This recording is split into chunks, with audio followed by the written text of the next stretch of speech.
Hi, it's Joy Foster, founder of TechPixies and the host of the Sparkle and Thrive podcast. And I have been doing a series on the 5 things that you should be doing in your business. In part 1, I talked about why you should be using social media to generate leads on a mailing list and why you should be emailing your mailing list every single week. So if you haven't listened to that, go back and listen to it.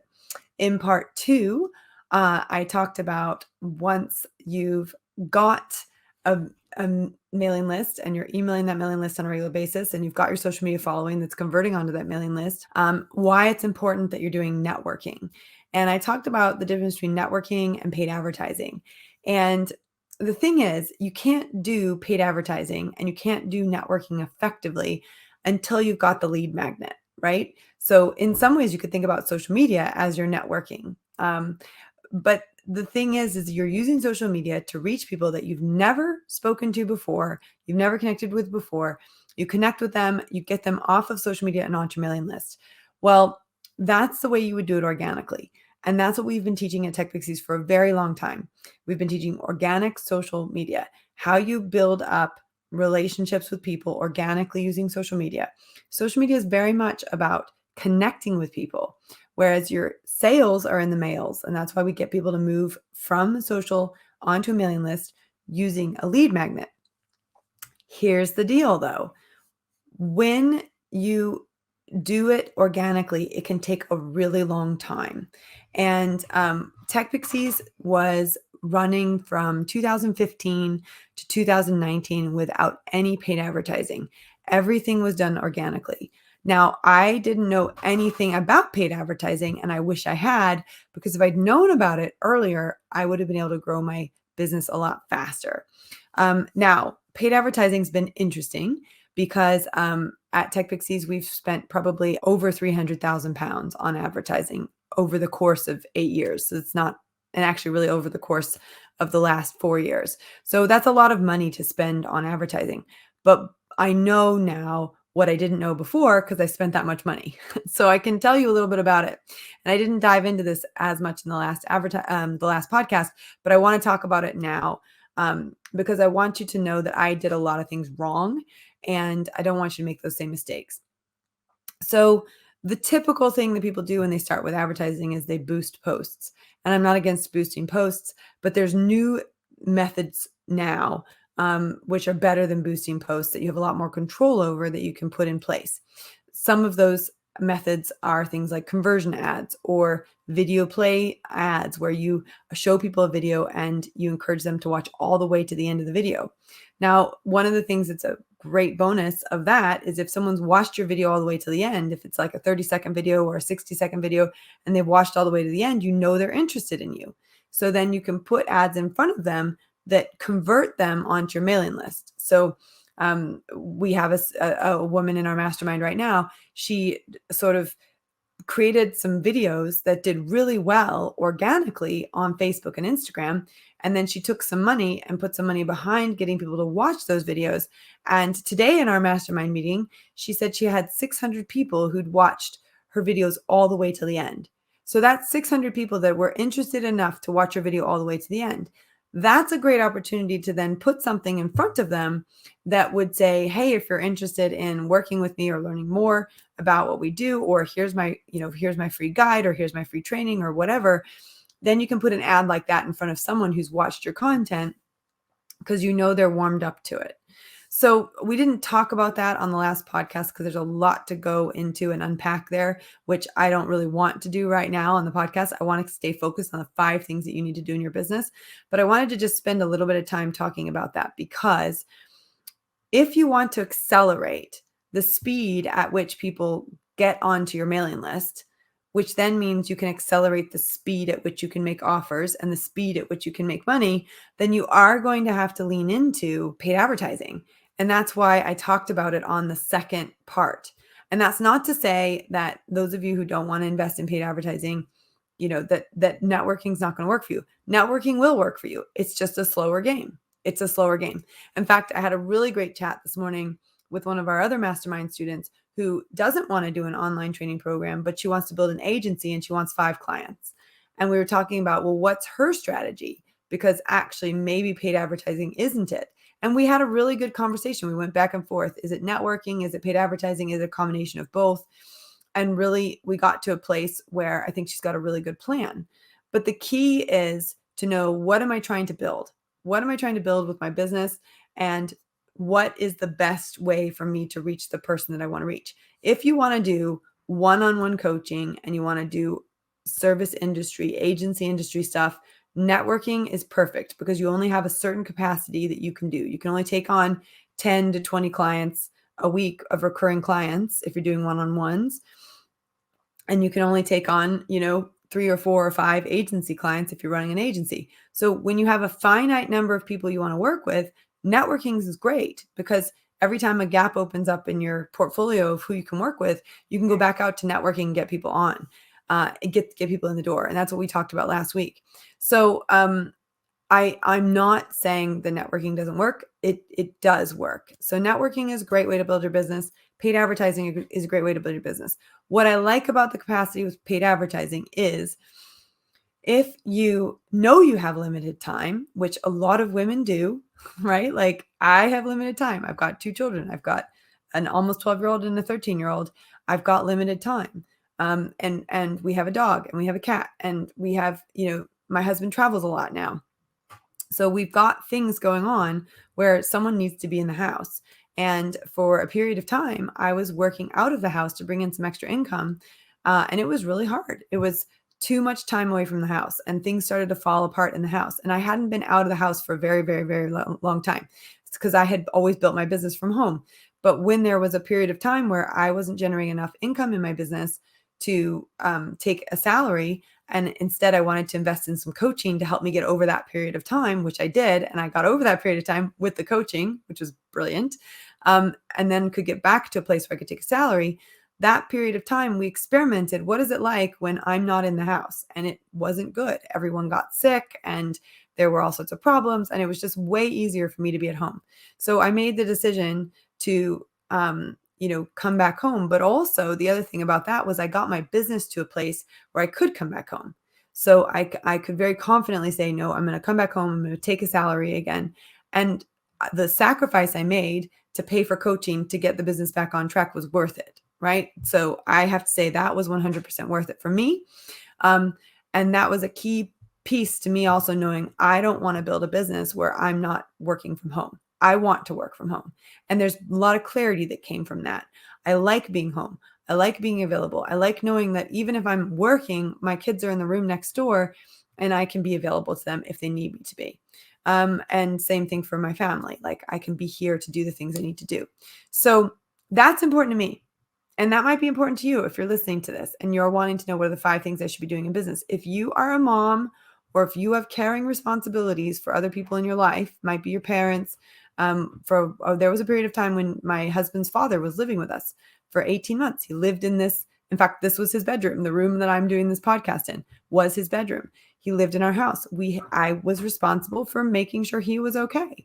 So you might be caring for an elderly relative. You might be looking after younger people. There might be responsibilities that make it harder for you to work outside of the house. That's what I had.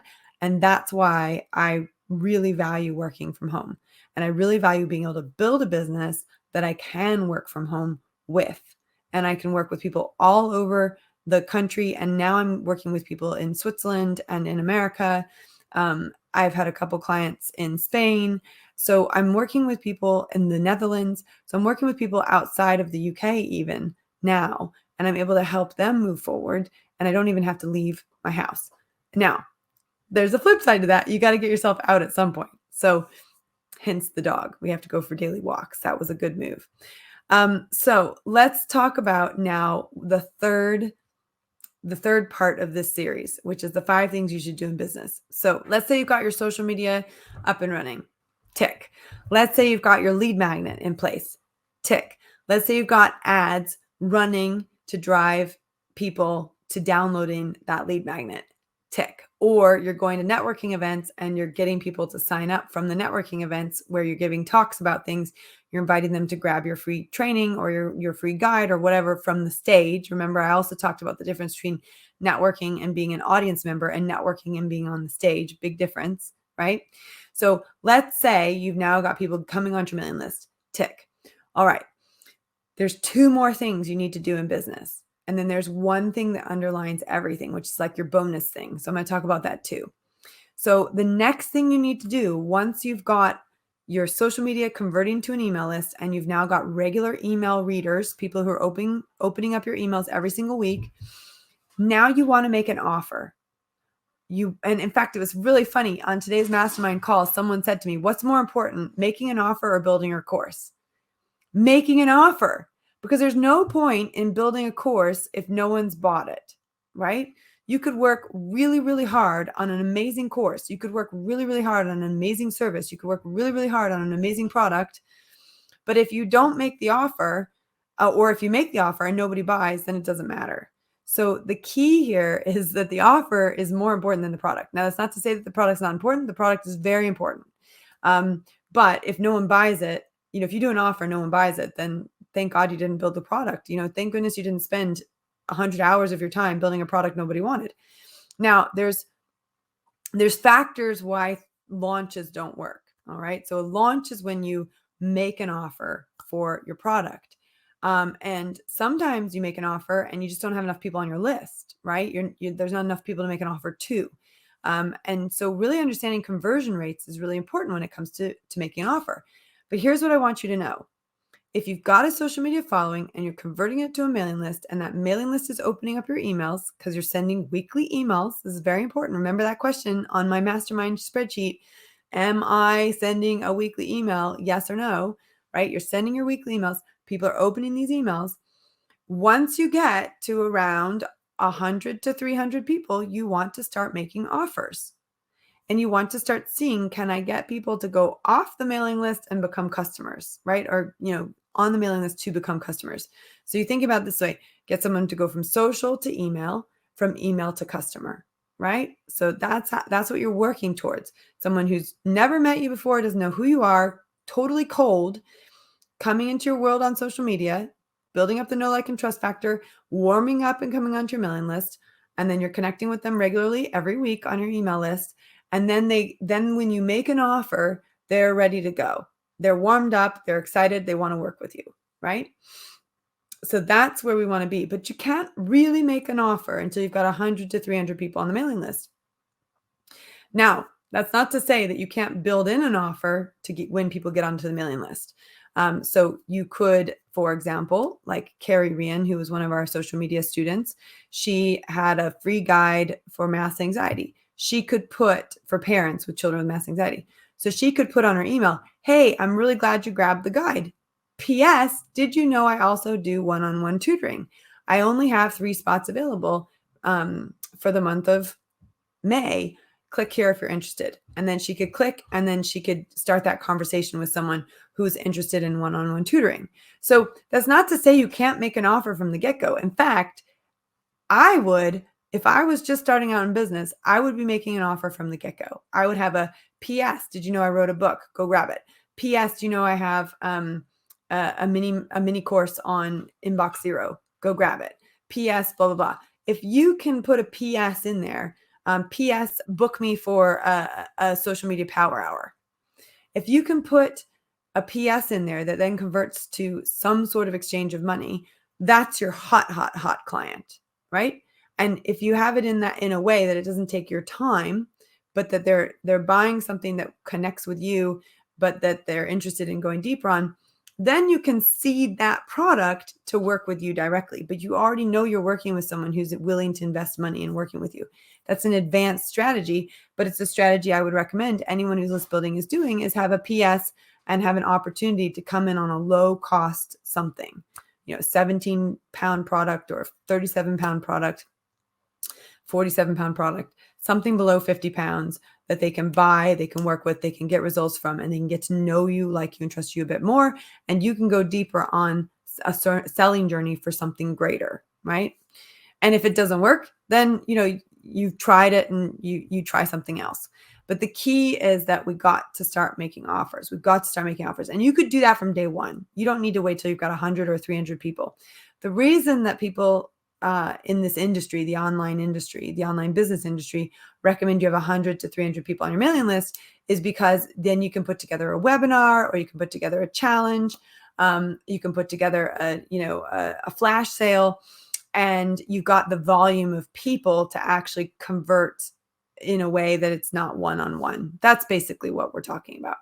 So the fourth thing that you need to be doing in business is making offers. If you don't make an offer, you are not going to make money. Full stop. You have to learn how to make offers. Now, women have all sorts of hangups around making offers. I've been there. I know them all. I've lived through them all. I've coached women through them all.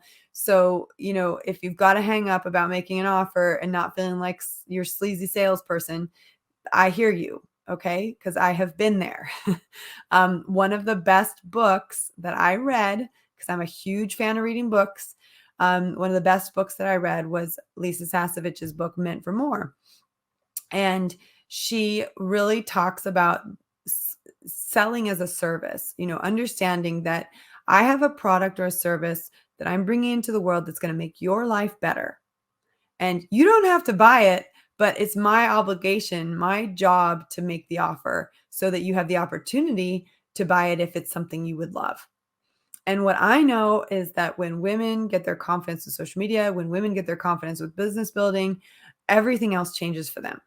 Everything else changes for them. And they can pay for family holidays, and they can pay for kids to go to the private schools that they want their kids to go to.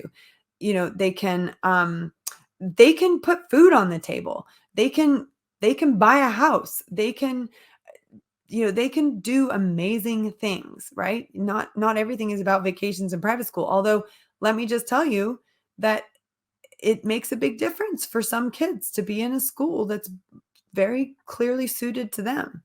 And so that's important to me. That's what happened with us.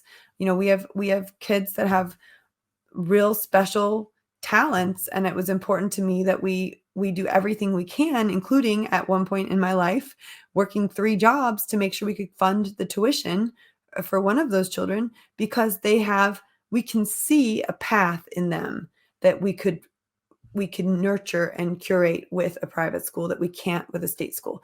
That's my decision. And that might be your decision. And you know what? It doesn't matter what you think about private schools or public schools, or state schools. Everyone's got the right to their own opinion, and everyone's got the right to do what they think is right for their families. Now, if you're in a situation where you can't afford a private school because you're in a situation where you're working a job that's not working for you and not paying you what you're worth, then we got to think about, how do I change my situation so I could be in a position to say yes to something that matters to me? All right. If it doesn't matter to you, it doesn't matter to you. I get it. This isn't about private schools or state schools. What it's about is what matters to you. What matters to you? And what are you willing to do to get there?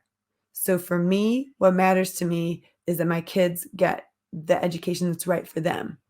And that education that's right for them is a certain way, which is why it's important to me to make a certain amount of money so that I can fund that education, right?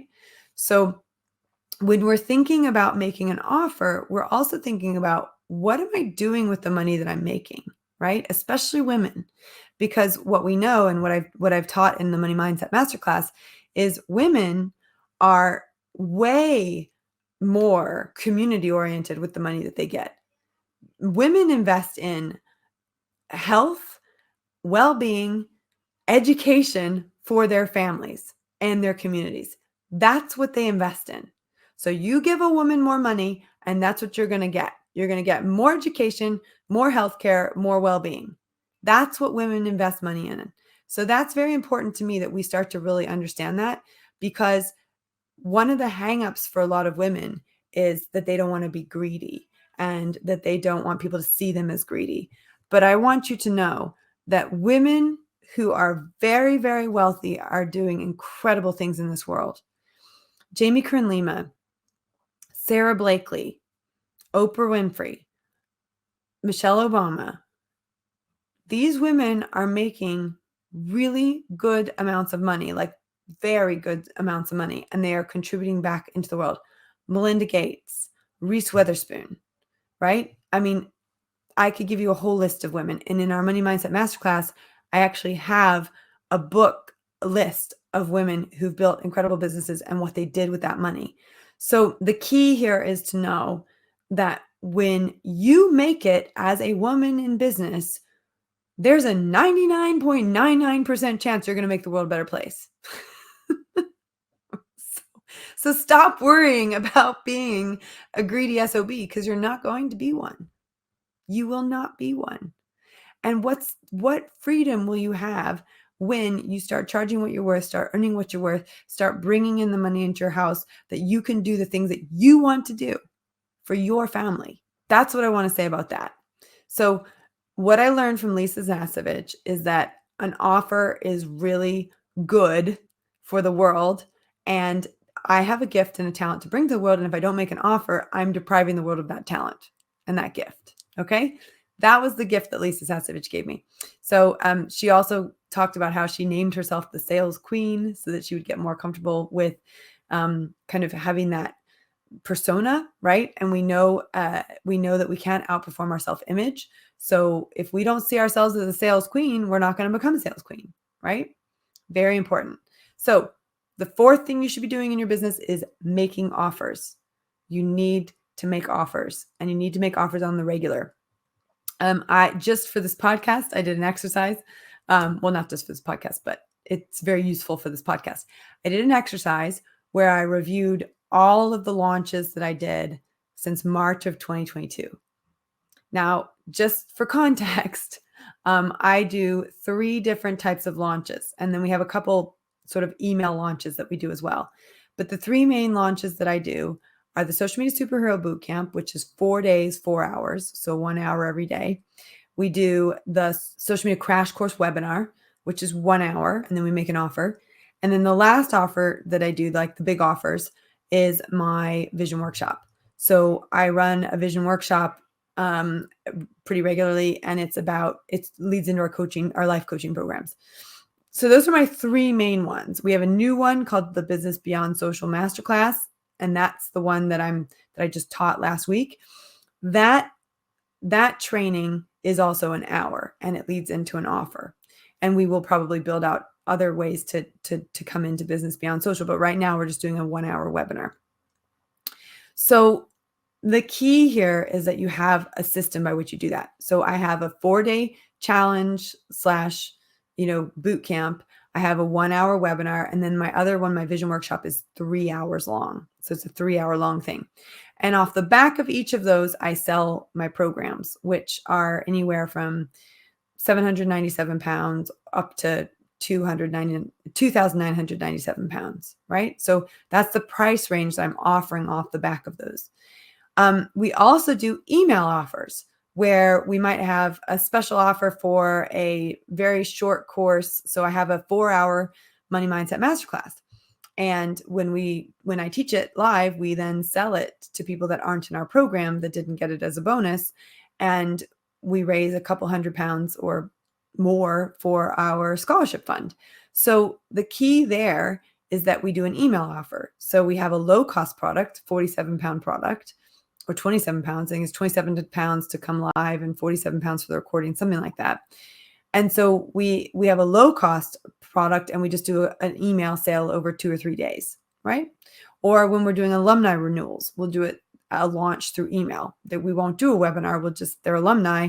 They either love us or they don't, and they're going to renew or they won't. And we just did an email alumni offer, had an 80% conversion rate on that. And that was no webinar, no challenge, no conversion.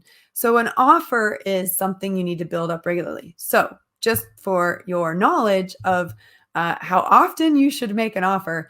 Now, I've been in business for a really long time, but up until basically May of 2022, I've had funding. So between January, I'd say, well, probably between March of 2018 and May of 2022, it was about a 4-year period of time, I had funding. I had grant funding, I had government funding, I had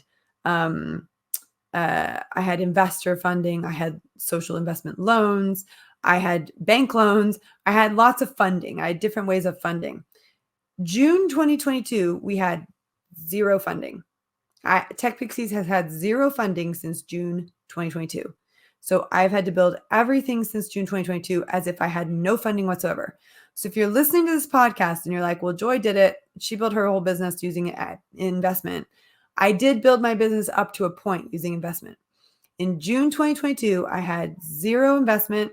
I had zero loans that I could take out. My last loan came in May and that was it. I couldn't do any more loans. No bank would give me another loan. No investor would give me any more money. I tried. They all said, no, it's too risky. You've spent too much money, blah, blah, blah, blah, blah. All the things that everyone said. So I have been without any funding externally since June of 2022. And that's when actually the whole business started changing. We were able to rebuild the whole business. How do we rebuild the whole business? Launching. So we launched 29 times. I did 6 vision workshops. I did 6 social media superhero boot camps, and I did 13 social media crash courses. So that's 25 times. And then we did a mastermind launch. And then we also did some other email launches, right? So really, it was a lot of launching, okay? So I know a lot about launching, and I know a lot about different types of launching, and I know a lot about making offers. However, it kept the doors open for the business. It rebuilt the business, and it strengthened my resolve in my ability to make an offer, deliver an offer. You can't launch 29 times. You can't make an offer 29 times and not grow your confidence. And trust me, when I say a couple of those launches didn't make any money at all. We had a couple launches that made £0. We went through the whole process, rinse and repeat, and we made nothing. So I know what it's like as well to make an offer and have no one buy. It was very weird, but it happened twice in the last year. So just trust me when I say, I know it's scary to make an offer, but I know that it's important for you to make an offer. I know it's scary, but I know it's also important. If you want to build a business, and let's be honest, a business makes money, a hobby doesn't. If you want to build a business, you're going to have to learn to make offers. So that's the 4th thing you need to be doing in your business. Now, the 5th thing you need to do is your KPIs. So KPI stands for Key Performance Indicator. You need to measure what you're doing. So I had a big Mindset Monday. So every week I do Mindset Monday. And I had a big session where I talked about you can't improve what you can't measure. You can't improve what you can't measure. And I believe that with all my heart, that you cannot improve what you cannot measure. Or what you're not measuring. So you need to be measuring things. That's why I gave as a gift for people who showed up to the Business Beyond Social Masterclass, I gave them my KPI document. That document is hugely important for keeping me on track with what I need to do to move the needle forward every single week. So KPIs, let's just talk about the key KPIs. I've already talked about a few. Have I created a social media post this week? Yes or no? It's a yes or no question. You either have or you haven't. Have I sent out an email this week? Yes or no? It's a yes or no question. You've either sent out the email or you haven't sent out the email. Have I made an offer this week? If so, how many? So right now, probably the way that I would look at it is if you're just starting out, have I made an offer? Yes or no? And if you get to a 4-week period of time and you've still not made an offer, you're not going to survive in business. You've got to be able to make an offer. I will not go more than 4 weeks without making an offer. Full stop. I make an offer at least once every 4 weeks. And if you look at my cadence, it's been every other week at least. And sometimes it's 3 weeks in a row and then nothing for 2-3 weeks, but it depends on what we're doing. Are you making an offer? Did you make an offer? Yes or no? That's a binary question. I did or I didn't, right? Or if so, how many did I make? Did I do any networking? Yes or no? If so, did I go to an event? Did I not go to an event? And if you're not doing networking, then are you doing paid advertising? But you got to do one of the two. You have to do one of them. You're either networking or you're running ads. Yes or no? Did I run ads this week? Yes or no? Did I do a networking event? Yes or no? If those are both no, you got a problem because you're not building the prospecting in your business. Okay, so you're measuring these things on a really simple level. It's a yes or no binary question. Yes or no? Yes or no? And what people like to do is they like to say, well, I didn't do that because blah, blah, blah, blah, blah. And there's nothing wrong with having excuses for why you didn't get it done. Own them. I didn't get it done because I had a birthday party to plan for my child. I didn't get it done because my dad ended up in the hospital. I didn't get it done because, I had to walk the dog. I didn't get it done because I had to go clean that sock drawer I haven't touched in 15 years. That might be you. It's called procasticleaning, FYI, right? So just own it. Why didn't I do it? And that might be another thing you have in your KPI is a notes section where you can put some notes as to why it didn't get done. More importantly, what I'd like you to do is put in your notes, what did I do? For example, what offer did I make? And that's what I have in my notes. I have what offer did I make, right? So I don't procrasticlean in my house. My husband complains that it's not clean as it could be, but that's okay because I would rather make an offer than clean the sock drawer any day, right? Give me a yes in the chat if you're listening to this watching this on social and you totally agree. All right. So KPI is really important. You've got to measure it. You've got to measure it. In fact, I was kicking myself a little bit because in preparation for this series, I was looking at my KPIs and I immediately saw a pattern.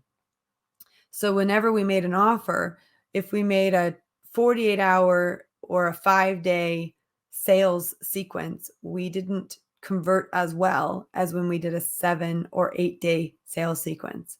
And I could see it almost immediately when I saw all the numbers in front of me, but I had to sort of see it to believe it. So one of the things I learned was actually we need to be making sure that our email sequences are 7 to 10 days long, at least 7 days long. Our email sales sequence is off the back of an offer. And that's the other thing too. There's nuances. You make an offer. It's not just like, okay, join my program. You've got to have an end date and you've got to have emails that remind people to join your program or remind people to buy your service. Those are very important because if you don't do those, then you're going to get less sales. So anyway, that's what I learned in analyzing my KPIs. But one of the things I teach in social media is you got to look at your analytics. Lesson number 7 in every single module at TechPixies in the social media training is analytics. Why do we teach analytics? So that you can look at them and you can reflect on them. Same thing with business. You've got to have business analytics. You've got to have business KPIs. You've got to have business measurements. Another thing that's on my sheet is how much money did I make this week? It's a number. There's not any negotiation. There's a number in my bank or there's not a number in my bank. And that's the key is that I've actually got a number and I can see if it's improving or not. I can see if it's going up and down. I can see if it's moving. And if it says 0, then why? Why does it say 0? Is it because I didn't make an offer? Is it because our cart broke? Is it because I was away on holiday? But here's the cool thing in my business. When I'm away on holiday, we've got residual income. So I can be away for a week and people are still paying their membership fees or they're still paying their course fees and there's still money coming in. So our ability as a company to make money isn't dependent on me being in an office taking credit cards. My ability to make money in the company is that we deliver a really good service that people benefit from and they want to pay that monthly fee. And I'm really grateful. If you're listening to this podcast and you've been a member of TechPixies since 2020, I have people that are going into their 4th year of membership with us because they love it and because we deliver. So those are the 5 things you need to be doing in business. You need to be doing social media. You need to be converting social media to a mailing list. You need to be emailing your list every week. You need to be building up traffic to your mailing list, either through networking or paid advertising. That's what we talked about on the last podcast. And then you need to be making an offer. And then you need to be measuring that offer and making sure that you're tweaking the measure. You're by looking at the measurements, you're tweaking what you're offering. Now, there is one thing that underlines all of this. 2 things really, but one that's really important and the other one that is essential. Okay. So the 2 things that underlie all 5 of these are operations and deliverable. So fair enough. If you make an offer and then you don't deliver on that offer, you're not going to have a repeat customer because they're not going to trust you with their money. So you do have to deliver on what you are selling. So deliverables matter. How you deliver matters. What you do in that side of things matters. Now, underlying your deliverables are your operations. So these are things like, do I have a database of my buyers, the people who've bought my products? Do I have a cash flow forecast? Right? Do I have emails that are going out to them every single time that I need them to know about something? So for example, at TechPixies, we have coaching calls on Monday, on Tuesday, on Thursday. We need emails that go out on Monday and Tuesday and Thursday to remind people that they have a call so that they show up for the call. So operations is actually very tied into deliverables in the sense that there's stuff happening in the background to make sure that you deliver on what you promised, if that makes sense. So another thing in operations is contracts. So for example, if I'm going to hire a coach to work for me, I'm going to have to give them a contract that says, I'm going to pay you this much and you're going to deliver this and I own the content, etc. Right? So that's the way that we've developed our contracts, is that I own any work a coach does for me, the company owns the content they create, and we pay them for it, right? So contracts are part of operations. And you need contracts for everyone. A volunteer you need a contract for, a contractor you need a contractor for an employee you need contract for, any agency contracts you need a contract for. So you need contracts, right? You need privacy policy. You need terms and conditions. These are all things that are operations, right? What are the operational things I need to just run the business? You need, going back to your finances, you need a way to get money and you need it to be easy, right? You need a way to reconcile that money. So you need a bookkeeping system. Those are operations, right? They're very important. Finances and KPIs, very important.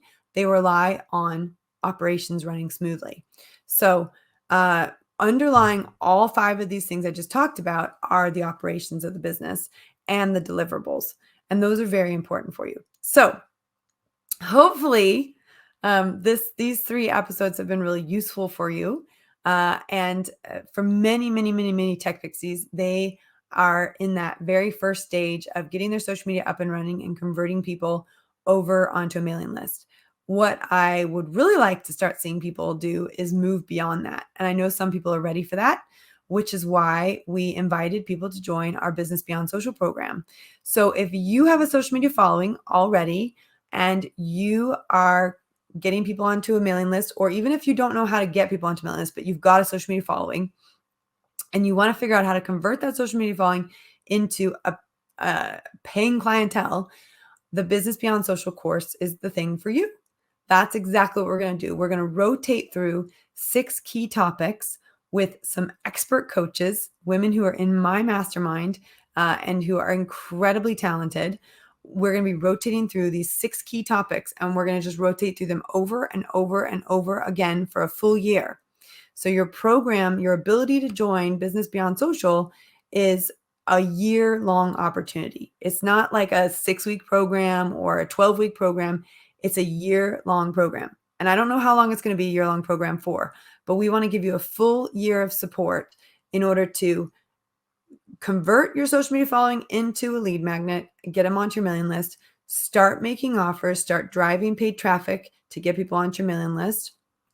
Or if you want to network, go for it. We'll encourage you along that way, but we're going to be leaning more towards the paid advertising route, and then getting you to make offers, getting you to report on how those offers went, getting you to actually deliver on those offers, right? And build up this resilience to making offers. This is a big part of Business Beyond Social. And we want to give you a full year of support for that. So if you're interested in it, definitely go and check out the program. The link is going to be somewhere around this video or in the show notes or on our website or in the emails that we send. But check out the program.